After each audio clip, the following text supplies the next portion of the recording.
하나님의 아들 예수 그리스도의 복음의 시작이라. 선지자 이사야의 글에 보라, 내가 내 사자를 내 앞에 보내노니 그가 내 길을 준비하리라. 광야에 외치는 자의 소리가 있어 이르되 너희는 주의 길을 준비하라. 그의 오실 길을 곧게 하라. 기록된 것과 같이 세례 요한이 광야에 이르러 죄 사함을 받게 하는 회개의 세례를 전파하니 온 유대 지방과 예루살렘 사람이 다 나아가 자기 죄를 자복하고 요단강에서 그에게 세례를 받더라. 1장 15절에 나오는 말씀에 보면은 이제 때가 찼고 하나님 나라가 가까이 왔다, 그리고 회개하고 복음을 믿어라라는 선포를 예수님이 이제 시작하십니다. 그러니까 하나님 나라가 가까이 왔다라는 이 예수님의 선포는, 그러니까 예수님의 십자가 사건과는 조금 별개로 예수님이 오심으로써 하나님 나라가 이미 시작이 되었다, 뭐 이렇게 보아도 되는 말씀이죠. 그러나 마가복음에 보면 하나님 나라가 왔다, 이미 왔다는 구절은 없습니다. 오고 있다라는 이런 선포뿐이죠. 이 십자가 중심의 마가복음, 그러니까 마가복음은 이 십자가 중심으로 이루어져 있는데, 이 관점에서는 예수님의 십자가 순환 없이는 하나님의 나라가 이 땅에 오지 않는다고 봐도 또 무방할 것입니다.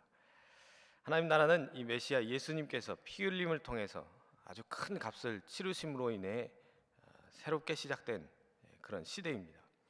그러니까 예수님의 피로 이 새 언약이 체결된 이 새 시대가 시작이 되지 않았다면 우리는 옛 언약에 따라서 할례도 받아야 할 것이고, 따지고 보면 유대인이 되어야 할 수도 있습니다.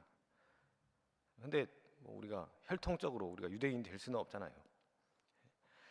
유대인들은 또 성경에도 없고 성경에 위배되기도 하는 각종 전통들을 만들어서 지금까지도 그렇게 삽니다만, 할례 받은 자에게 그 율법을 요구하고 그렇게 살아서 구원을 이룰 것을 요구합니다. 하여튼 사람에게 무거운 짐을 지우게 하는 것이죠. 그러나 예수님이 십자가에 흘리신 이 보혈을 통해서 우리는 유대인들과 비유대인, 그러니까 곧 모든 사람들에게 동일한 이 하나님의 백성이 되는 길이 열리게 된 것입니다. 새로운 길이 열린 것이죠. 이제는 하나님의 백성이 되려면 그저 예수님을 믿고 하나님과 맺는 이 새 언약의 관계로 들어오기만 하면 되는 것입니다. 이 새 언약 백성은 예수님의 제자, 또 그리스도인이라고 불리기도 하고, 또 하나님을 아버지라고 부르는 하나님의 자녀로서 하나님 나라의 백성이 되는 것입니다.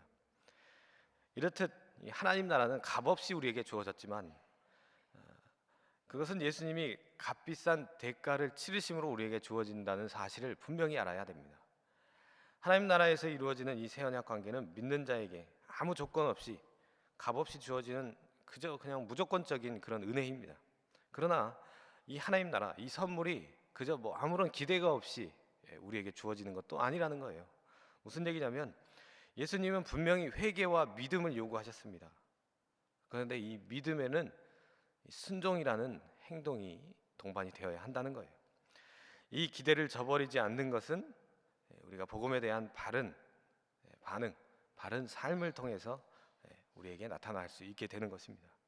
그러니까 우리가 복음을 믿고 구원을 받은 사람이다 했을 때 회개와 믿음에 대해서 우리가 전혀 생각하지 않을 수가 없다는 겁니다. 이처럼 하나님의 아들이신 예수님은 우리의 왕이시고 구원자가 되십니다. 이것이 바로 복음이죠. 하나님은 이 진리를 하늘의 음성으로 분명하게 확증을 해주셨고, 또 세례 요한 역시 동일한 발언을 했습니다. 그렇다면 예수님을 메시아로 고백하고 인정하는 사람들은 과연 우리들은 어떤 삶을 살아야 하는 것인가요? 세례 요한은 하나님이 약속하신 메시아가 오실 것이라 분명히 선포했습니다. 구약의 예언대로 광야에서 외치는 자의 소리가 되었죠. 하지만 요한의 세례를 받은 이스라엘 백성 대부분은 이 로마의 식민지 지배하에서 자신들을 해방시켜줄 그러한 메시아를 기다린 거잖아요. 그러니까 정치적이고 힘이 있는, 권력이 있는 메시아를 기다리고 있었습니다. 그런 백성에게 세례 요한은 하나님의 뜻을 거역하는 죄를 회개하는 선포를 하였고, 또 회개하는 그 세례를 주게 됩니다. 죄를 고백하고 회개하는 것이야말로 메시아를 소망하고 있는, 그러니까 구원자를 기다리고 있는 그 사람들이 마땅히 취해야 할 첫 번째 태도라는 것을 보여주고 있어요. 그렇다면 세례 요한이 선포한 이 회개란 구체적으로 어떤 것이었을까요? 회개는 무엇보다 이 하나님과 상관없이 살아왔던 죄를 자각하고 애통해야 하는 것입니다. 내가 하나님, 내가 이렇게 죄인입니다 하고 애통하는 것이죠. 그리고 그 악한 행위들을 버리고 자신의 의지를 하나님의 뜻에 굴복시키고 그 뜻에 순종하는 것이 회개입니다.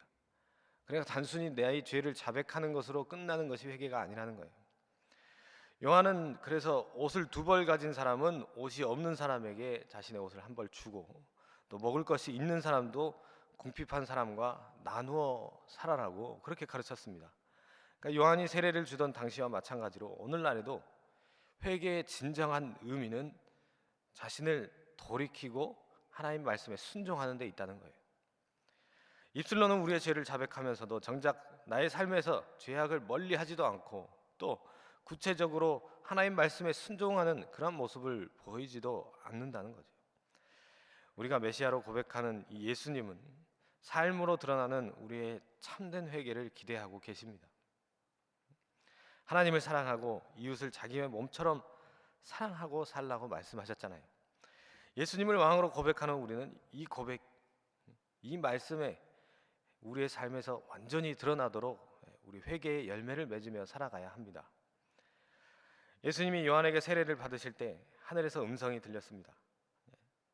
너는 내 사랑하는 아들이라 내가 너를 기뻐하노라 라는 음성이었어요. 성자 예수님은 이 성부 하나님과 한 분이시죠. 연합하신 분으로서 하나님 아버지의 음성을 듣기에 충분하신 분입니다. 그런데 놀라운 것은 예수님을 메시아로 고백하는 우리 모두에게 하나님은 동일한 음성으로 다가오신다는 사실이에요. 우리가 이제 그 십자가의 은혜로 담대함으로 우리가 하나님 앞에 나아가잖아요. 그리고 하나님을 분명히 아버지라고 부를 수 있지 않습니까?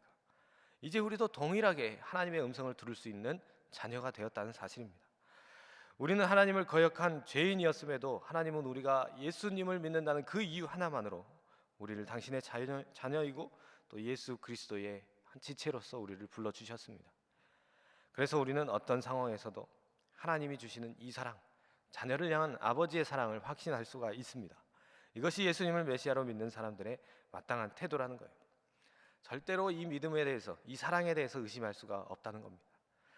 예수님은 하나님이 사랑하는 아들이셨음에도 유대인들에게 오해와 비난을 받으셨고 또 옥에 갇히시고 마침내 십자가에서 돌아가셨습니다. 우리가 세상의 가치관을 거슬러서 예수님을 메시아로 고백하고 순종할 때도 동일한 고난과 시련이 있다는 거죠. 하지만 사도 바울은 우리가 이 세상에서 마주하는 어떤 사람도 어떤 상황도 예수 그리스도 안에서 부어지는 그 하나님의 사랑 안에서 우리를 떼어놓을 수 없다, 그렇게 말합니다. 하나님은 우리의 처지와 상관없이 우리를 당신의 사랑 안에서 지키시고 돌보시는 분이죠. 그러므로 어떤 시련을 당해도 좌절하거나 또는 포기하거나 낙심하지 마시기 바랍니다. 오로지 하나님의 사랑을 확신하며 끝까지 믿음을 지키며 그 승리의 길로 나아가시기 바랍니다. 예수님은 분명히 메시아, 우리의 구원자, 그리고 나의 주님이시죠. 이 복음을 믿는 신자에게는 죄에 대한 강렬한 거부감과 또 하나님께 순종하려는 열망이 당연스럽게 있어야 하는 것입니다. 그래서 성도는 인생의 어떠한 역경 속에서도 그러한 것들을 통해서 하나님의 사랑을 확신할 뿐만 아니라 그 사랑으로 이웃을 동일하게 사랑할 수 있다는 거예요. 나를 주장하거나 나에게 집중되거나 또 나의 삶을 위해서 사는 그런 인생이 아니라 오직 주님의 뜻에 집중하는 그러한 복된 삶, 거기에 복이 있고 거기에 생명이 있다는 사실을 분명히 기억하시고 그 복된 삶을 힘있게 오늘도 계속해서 살아가시길 다시 한번 주님의 이름으로 축복합니다. 우리 한번 기도하겠습니다. 아버지 하나님, 감사합니다. 오늘도 우리 가운데 나타나 주시고 우리 가운데 함께하여 주심에 감사합니다. 오늘 또 귀한 하루를 우리에게 허락하여 주셨사오니 오늘도 우리가 하나님 말씀에 순종하여 우리의 인생을 하나님 말씀 앞에 복종시키며 우리가 오늘도 십자가의 길을 걸어가는 하나님의 사람들, 하나님의 자녀들이 될 수 있도록 주님 함께하여 주시옵소서. 하나님, 오늘도 사랑하는 우리 교회 위에 하나님의 은혜가 충만하게 임하게 하여 주시고 우리에게 속한 모든 지체들을 우리가 그들을 사랑으로 격려하며 섬기며 그들을 위하여 기도해 줄 수 있는 넉넉한 마음을 가진 자들이 되게 하여 주시옵소서. 오늘도 우리 백운교회에 속한 모든 주님의 백성들 위해 하나님의 은혜가 충만하게 임하게 하여 주시고 그들의 삶 가운데 어떠한 풍파와 고난을 만난다 할지라도 어떠한 상황 속에서 어려움을 겪는다 할지라도 오직 주님을 바라봄으로써 하나님을 의지함으로써 그 모든 일을 돌파하며 승리하며 살아가는 모든 우리 백운교회 성도들 될 수 있도록 주님 함께하여 주시옵소서.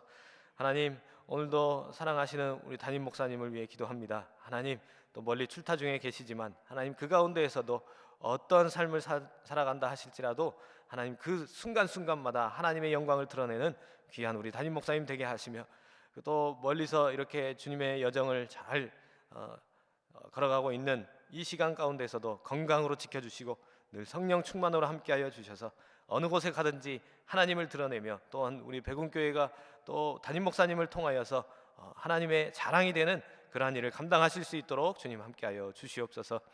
더욱더 건강으로 지켜주시고 주님의 수많은 일들을 감당하실 때 부족함 없도록 모든 것으로 채워주시고 함께하여 주시옵소서. 하나님, 오늘도 우리들의 삶 가운데 친히 찾아오시고, 또한 아버지 하나님의 그 특별하신 은혜들이 우리의 삶 순간순간 곳곳에서 발견되어지게 하시며 날마다 하나님의 은혜를 간증하며 살아가는 저희들의 삶이 될 수 있도록 오늘 하루도 늘 동행하여 주시옵소서. 하나님께서 우리와 함께 하심을 믿습니다. 감사합니다. 예수 그리스도 이름으로 기도합니다. 아멘.